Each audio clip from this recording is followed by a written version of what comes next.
The titles created by From Software have become legendary. From Demon Souls, Blood Borne, Dark Souls, and Elden Ring, these games have created their own formulas, loops, and progression patterns.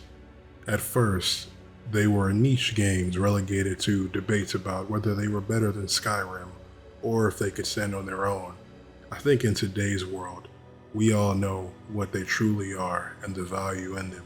Bloodborne was a time where From Software experimented with the Dark Souls formula.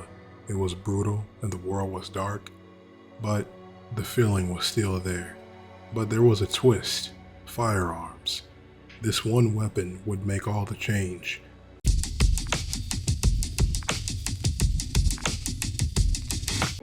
この企画を始めようという話のもともとの根底としてデモンズソウルというものがやはりあったと思います。でそのデモンズソウルの時にお客さんに新しいものを提供できたと我々は思っているんですね。なのでまた新しいハード、新しい、ゲームでもう一度お客さんに新しい体験を提供したいと思いまして、今回このような話になっております。Now, what if I told you there was a game out there that not only captured the spirit of Bloodborne, but also the spirit of Castlevania? That game might be The Last Faith. Oftentimes, we find ourselves with a library of endless Steam games, essentially collecting digital dust, and we tell ourselves, one day I'll get to it, but we never do. Instead, we opt for something new, something shinier, and in this case, I opted to pick up The Last Faith. However, what is this game? なんですけれども、そうではなくて、城の中を探索型にすることによって長い間遊んでもらおうという考え方で、今までのキャッスルバニアシリーズとは大きくもうすごく変わったところだと思います。それとですね、アクションゲームはやっぱり得意不得意があると思うんですね。その得意不得意があるっていうだけ。 Before we get into it, we have to talk secondly about what a Metroidvania is, plus the genres that inspired it and that this game draws on. Let's get into what some people's favorite new Metroidvania might be, and what some people's disappointment might also be. What really is a Metroidvania? Some confuse roguelites like Dead Cells for a Metroidvania, but is that really it? Does that carry the spirit of the original games, Castlevania and Metroid? I'd even argue that Mega Man X, a franchise, also played a role in influencing this genre, but it's slept on. That's for another day though.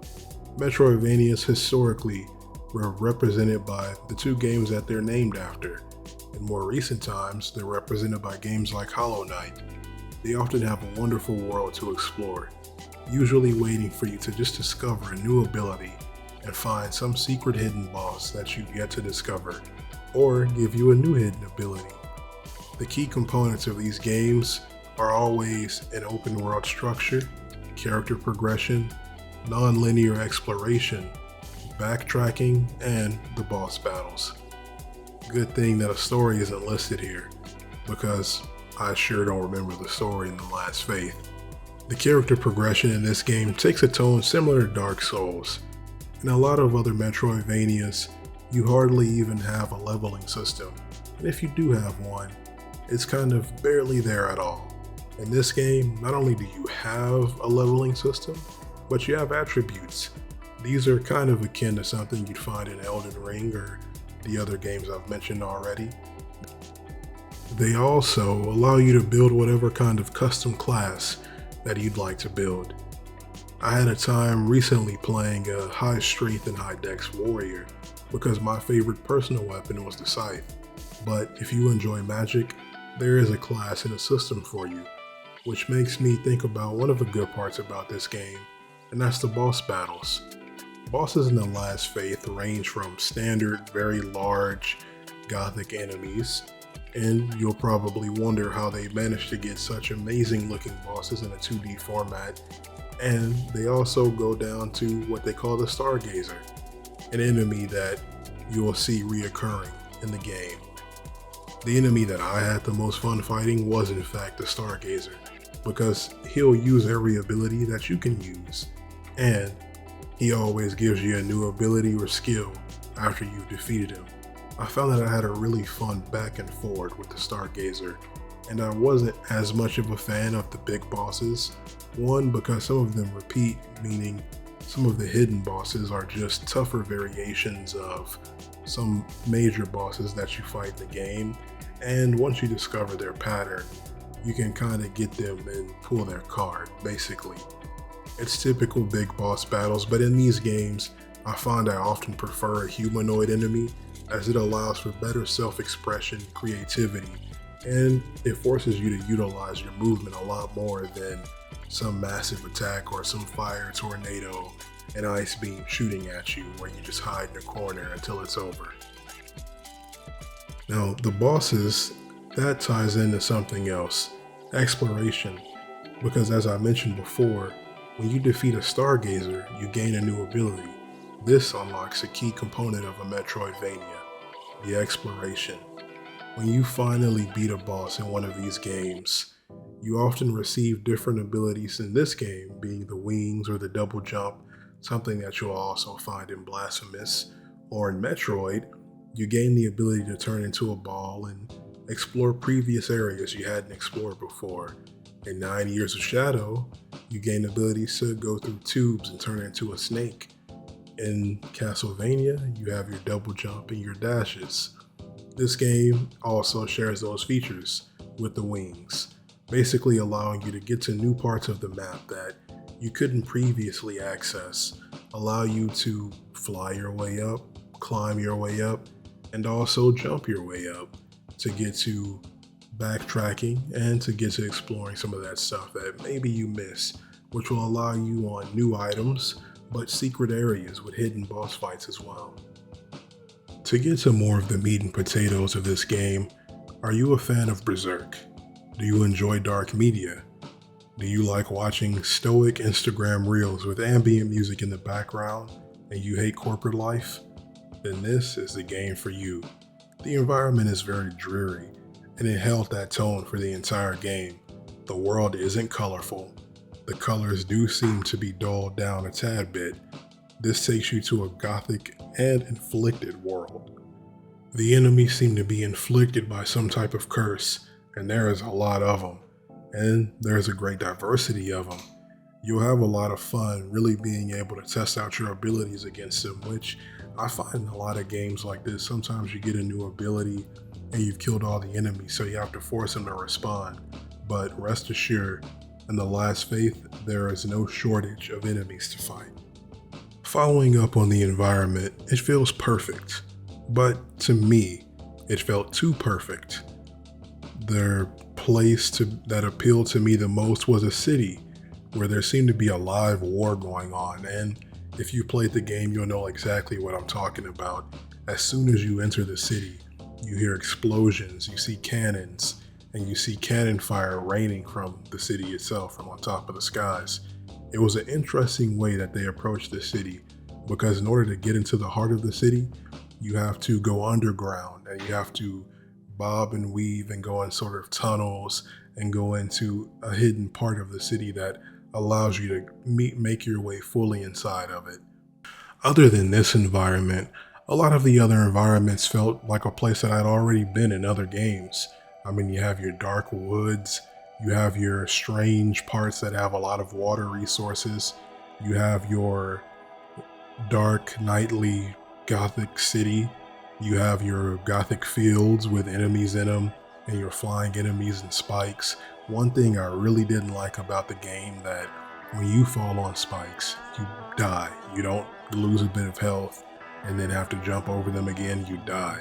So if you're not looking down, you basically will, hopefully you found a checkpoint, because if you didn't, you're going to die and start over and have to run to that spot again. I didn't like that part.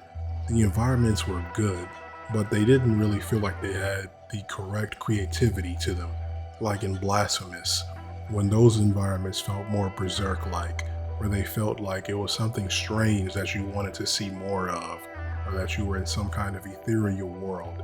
In this game, I felt like I was in Blood Borne, Dark Souls, all of the other titles, Castlevania. Nothing felt new or refreshing. It felt like finely honed perfection. If you are looking for the enchanting environment, something like you find in Hollow Knight, or as I mentioned before, Blasphemous, or even 9 Years of Shadow, you won't find that here. But the type of environment you will find is something that is perfected that Symphony of the Night and has perfected that Gothic European Renaissance feel. If that's your thing, this is definitely the game for you. But if you did want something out of the box, creative, you just played Blasphemous and you want something new, this isn't completely that. To me, it felt more reminiscent to Blood Borne and to a Soulsborne game than it did to anything that's like Blasphemous or in the realm of Hollow Knights or Dead Cells. And speaking of all of these references I'm drawing on, let's talk about it. The Last Faith draws on so many classics, the ones mentioned before and especially Blood Borne. There are interesting mechanics behind the story. For one, thanks to the latest patch, when you pick a different class, you now start off and have a different weapon, a different build. There are also, different firearms in the game and just a lot of customization. If you love customization, this is the Metroidvania for you. You can customize class as mentioned before. You get access to a bunch of different weapons, from a scythe to a great blade, to different firearms, to different swords, even different magic spells. There's a whole mana system and a whole magic system within the game as well. You can truly approach your build however you'd like to approach it. And you can approach your enemy to whatever fits your playstyle the most. I picked the Brawler to start off with, which is more of a warrior, but there's a Stargazer, which is more of a mage. There's also two other classes, one focusing on high dexterity and the other one focusing on firearms. Regardless of what you choose, as you level up, you get the choice to spec into whatever you'd like, and we can all collect all of the weapons, so you can kind of build whatever you'd like to build. Customization really is king in this game. The system is very clearly a lot like a Soulsborne game, so if you're making a build or you're planning on making a build, you can learn a lot coming from that perspective whenever you're diving into your character in this game. I thought that the game would have a bit more Berserk influence, especially when I saw the giant patron, who was the first boss you come across, or be more like Blasphemous, but I was personally a little let down that the game reminded me more of just a standard European standard Gothic themes that have been explored time and time again. And not that Berserk and Blasphemous don't have those things, because they definitely do, but in my opinion, they approach them from a more fresh and creative lens that makes them truly stand out. I don't think that this game will be standing out anywhere, but I think that it'll be a good time for those people who maybe have had enough of grinding out games like Elden Ring or Dark Souls, or maybe you did come from a game like Blasphemous and you do want to just have a feeling of another game vaguely reminiscent of that.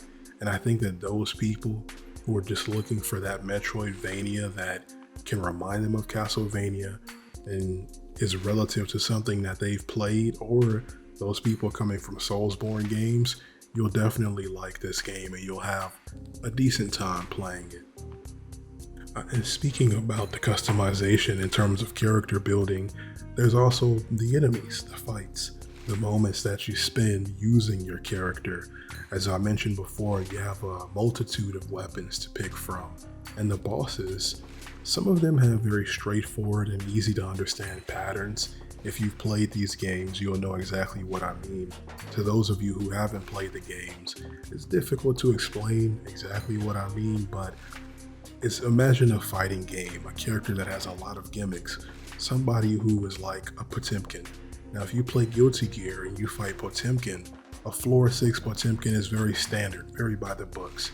You know he's gonna Potemkin buster you, or at least try to, but his creativity or her creativity is limited in how far that they could really play that character, versus somebody who's playing a character like Elfelt, and some people may take issue with that, but Elfelt and may have a different form of mix-up from a floor 6 person. who has a more straightforward and easy to understand fighting game pattern. That's the best comparison I could make for it. The most unique thing, I think, was the combat system, and the combat system really stands out. As mentioned before, there's a lot of customization, but there are a lot of combos too. You get 2 weapons you can choose at any one time, and you can also put your firearm and your magic side along those weapons as well. And that leads into interesting combos, that leads into interesting combat mechanics, and you also get the choice to choose between, say, a counter and a shield, which also further customizes how you play the game.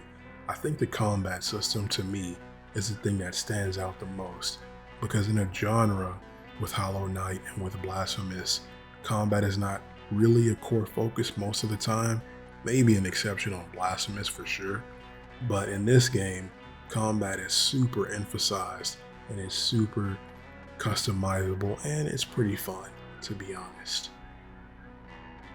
Metroidvanias have become so huge and possibly one of the largest emulated indie genres that you'll probably find whenever you're looking for an indie game. You can see any Metroidvania that might personally fit you. Some people really enjoy Hollow Knight. Some people really enjoy 9 Years of Shadow. Other people really enjoy Blasphemous, Castlevania, and a whole bunch of other Metroidvania games. Their combat styles are all different, their designs can vary, and this perhaps is a brave new world for some. You'll find this to be very tailored to people who like that gothic hack and slash, or as they're now called, Soulsborne games. Personally, I prefer my Metroidvanias in an experience like Blasphemous, which truly took a hold on me both in the story and the world. While it's impossible to make everyone happy with a game, genres like this are flexible, and they tend to really satisfy you if you find the one that you like the most. This game, it felt familiar to me, but to some of you, it's a brave new world. If you would ask me how I would compare games like this to Dead Cells and other Metroidvanias, I'd say it's definitely not the first one you should play.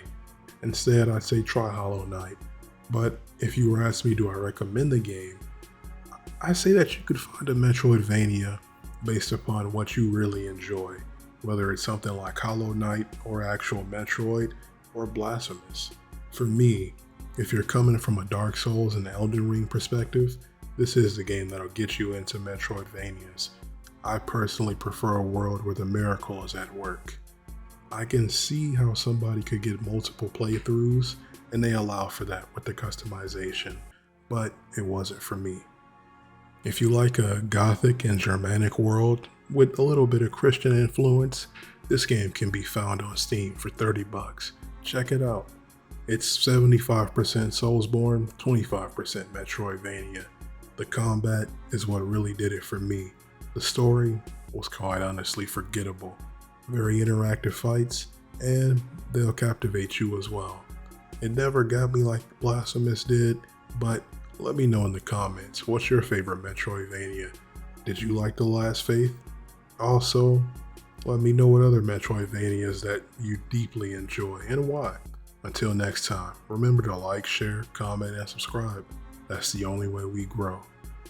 Peace.